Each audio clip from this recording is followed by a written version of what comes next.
Oke. Nah, hari ini kita akan membahas pengumpulan dan penafsiran pesan dalam komunikasi bisnis. Oke, kalau kalian lihat di halaman 3.4, kita mulai dari bentuk komunikasi verbal.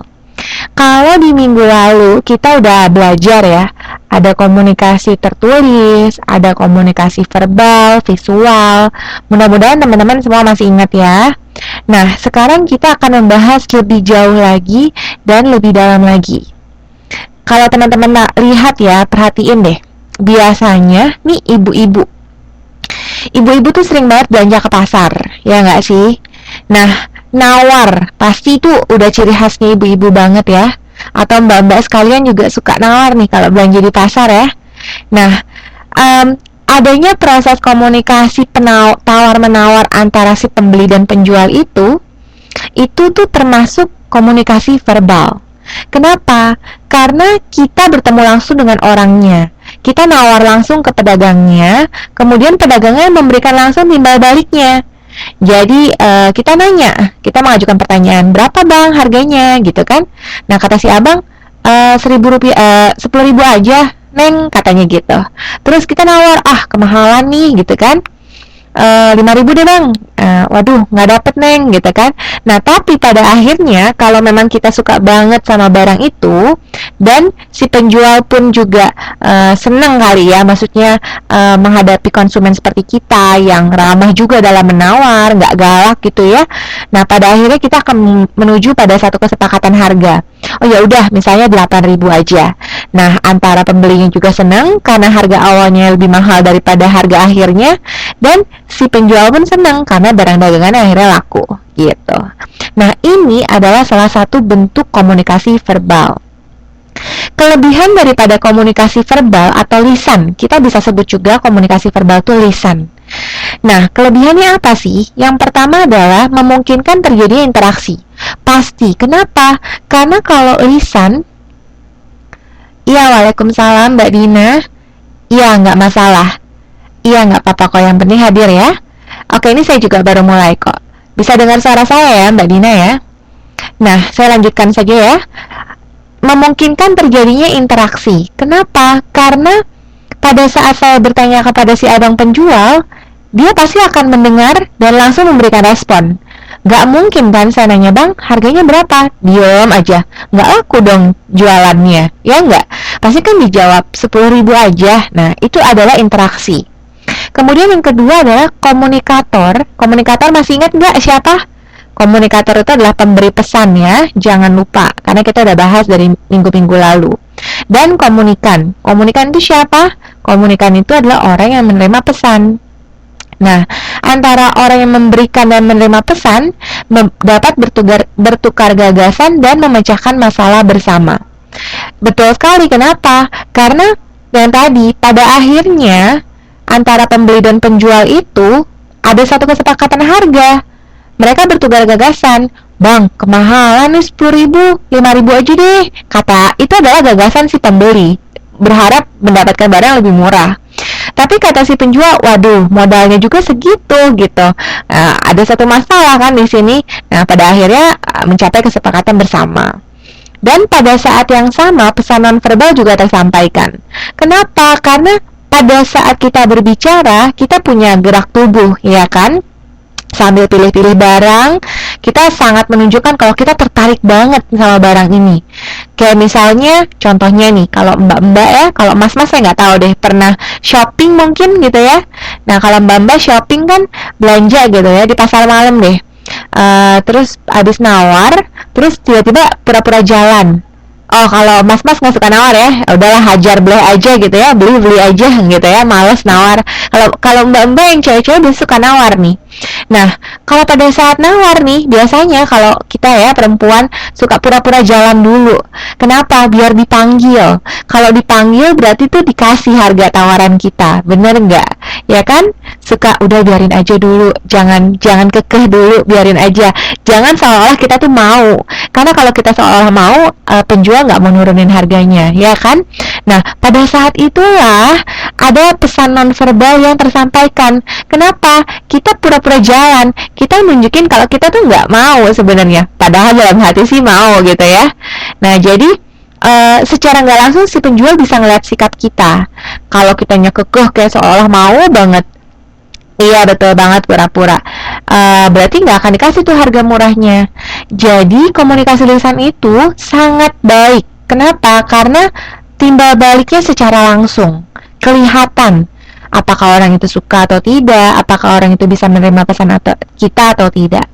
Tapi komunikasi lisan pun punya kekurangan. Kenapa? Karena tidak adanya kesadaran bahwa pembicaraan sebagai alat untuk mencapai tujuan bisnis. Contohnya, kalau Mas Rian curhat sama Mbak Dina misalnya gitu ya, Dudin, gimana nih pusing, belum gajian misalnya. Padahal niat awalnya bukan mau cerita tentang itu nih gitu.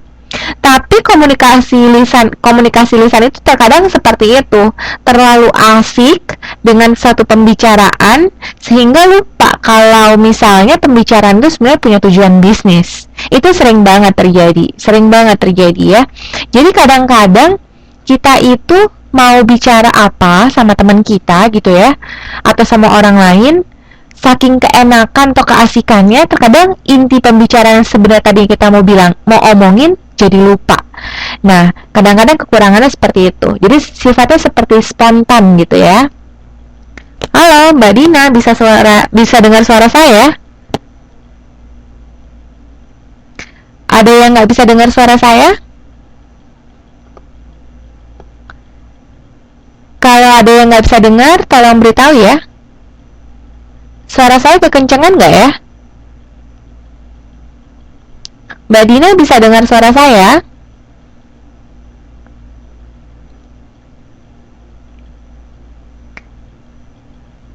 Berarti hanya Mbak Dina saja nih ya, nggak bisa dengar suara saya ya?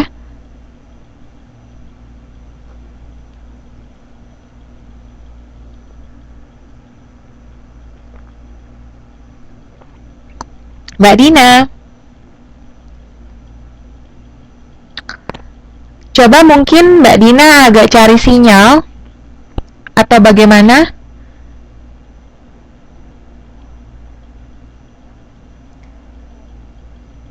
Gimana? Saya masih tunggu Mbak Dina nih. Mbak Dina masih bisa dengar suara saya? Untuk teman-teman yang lain, bisa beritahu teman-teman yang lain yang belum hadir untuk ini ya, masuk ke Wiziknya ya.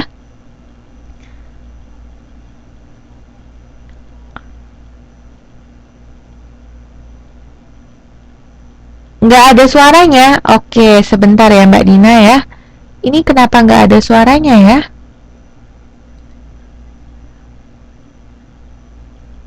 Coba mungkin settingan untuk apa namanya, mikrofonnya atau mungkin audionya diaktifkan.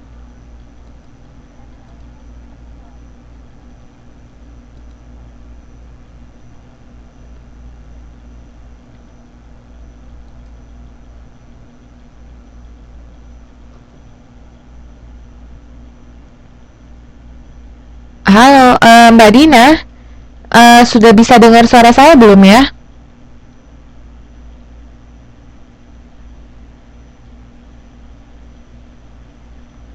Saya bisa lanjut sekarang?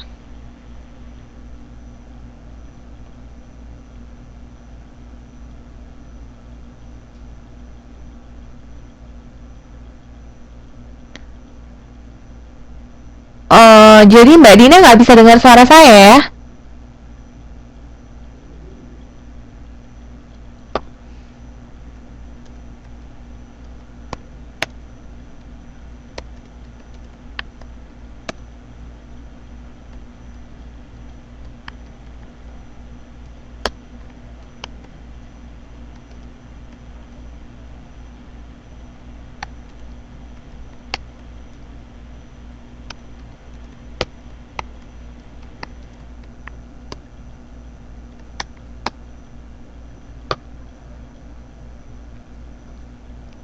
Coba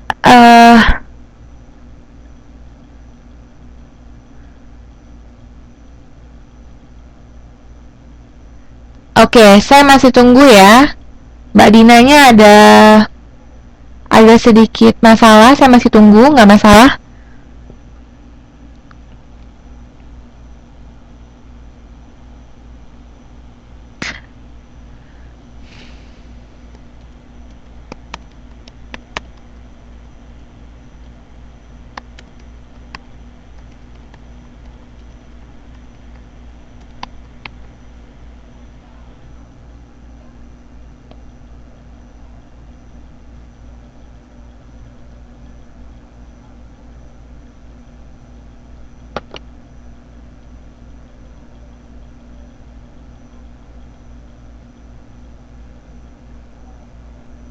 Teman-teman yang lain, Mas Rian boleh ini ya beritahu Mas Rudi, kemudian Mbak Siti ataupun Mbak Desi boleh tolong beritahu Mbak Yuliana ya, atau mungkin Mbak Ajeng.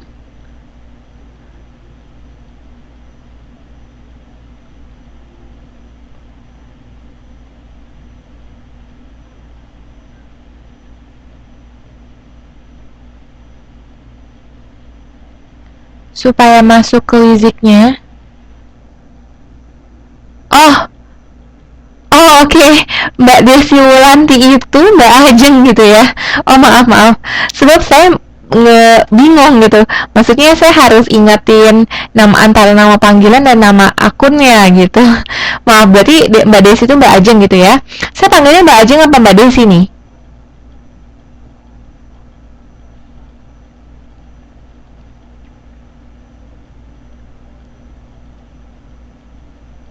Oh, oke. Mbak Desi aja kali ya.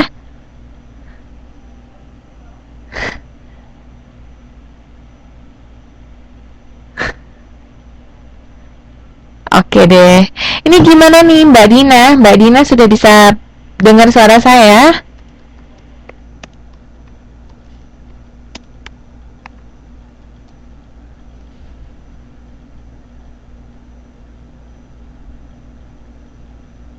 Oh, oke. Mbak Dinanya offline. Berarti beliau ini ya. Oke, bagaimana kalau saya lanjut aja kali ya? Oh, oke. Nggak apa-apa, saya lanjut aja sedikit. Ini juga nggak akan banyak apa sih ketinggalannya kok ya. Nggak masalah ya.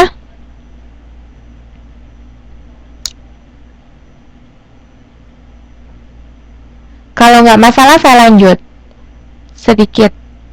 Saya nggak akan terlalu jauh juga, sembari saya menunggu yang lain. Saya lanjutkan saja gimana yang hadir? Oke, saya lanjut ya. Tadi sampai di yang poin keempat sini ya, tidak adanya kesadaran. Nah itu tadi, kadang-kadang kita itu terlalu asik dengan pembicaraan lainnya. Jadi tujuan sebenarnya kita mau bicarakan itu kadang-kadang dilupakan. Itu sering banget terjadi. Kemudian berbicara secara spontan tanpa melakukan persiapan. Nah ini dia. Bicara secara spontannya ini, kalau sifatnya positif itu nggak apa-apa. Tapi terkadang spontan yang kita lakukan itu bisa jadi malah komunikasi ini menyakiti perasaan orang lain. Oke, waalaikumsalam Mas Rudi. Ini ya, selamat malam ya. Kita lagi bahas modul ketiga ya. Diikutin aja ya langsung ya. Kemudian bicara secara spontan tanpa melakukan persiapan. Nah ini dia, kadang-kadang komunikasi lisan. Niatnya kita itu beli baju gitu ya, mau nawarnya kemurahan. Baju kok ditawar harga misalnya Rp5.000, mana dapet zaman sekarang harga baju Rp5.000, bener nggak? Jadi kadang-kadang spontannya kita itu niatnya menawar, tapi berlebihan. Akhirnya yang ada penjualnya jadi marah, ya nggak? Waduh mbak, kalau nawar tuh yang dipikir dulu dong, mana ada baju harga 5.000, bikin aja sendiri. Nah kalau digituin, yang ada kitanya juga jadi kesel kan? Padahal mungkin dalam hati kita, ya bang namanya juga nawar kan bisa aja semurah mungkin. Misalnya seperti itu. Jadi spontannya ini kalau sifatnya tidak baik, yang ada komunikasinya itu gagal. Kemudian tidak memikirkan tujuan sebelum melakukan pembicaraan. Kadang-kadang kita ngobrol, ya ngobrol aja, padahal nggak tahu